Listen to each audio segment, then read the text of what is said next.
మొగల్ రేకులు serial fame దయా alias Pavitranath కన్నుమూశారు. ఈ విషయాన్ని నటుడు ఇంద్రనీల్ భార్య మేఘన సోషల్ మీడియా ద్వారా తెలిపారు. అతడిని గుర్తు చేసుకుంటూ ఒక ఎమోషనల్ పోస్ట్ పెట్టారు.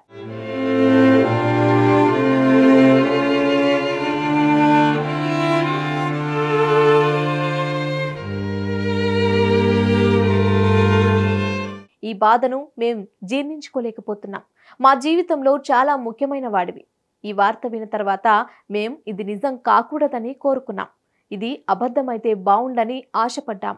కానీ నువ్వు నిజంగానే ఈ లోకాన్ని విడిచిపెట్టి వెళ్ళావనే నిజాన్ని జీర్ణించుకోలేకపోతున్నాం. కనీసం నిన్ను ఆఖరి చూపు కూడా చూసుకోలేకపోతున్నాం. గుడ్ బై కూడా చెప్పలేం. ఇకపై నిన్ను చాలా మిస్ అవుతాం. నీ ఆత్మకు శాంతి చేకూరాలి.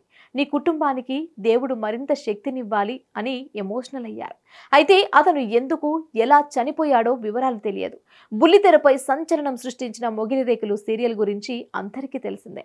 అందులోని పాత్రలను కూడా ఇప్పటికీ గుర్తుపెట్టుకుంటారు. ముఖ్యంగా ధర్మ, సత్య, దయ, శాంతి, కీర్తన పాత్రలకు ప్రత్యేకంగా అభిమానులు ఉండేవారు. అయితే ఇందులో దయా పాత్రలో పవిత్రనాథ్ నటించారు. చాలా కాలంగా ఇతను ఇండస్ట్రీకి దూరంగా ఉంటున్నారు.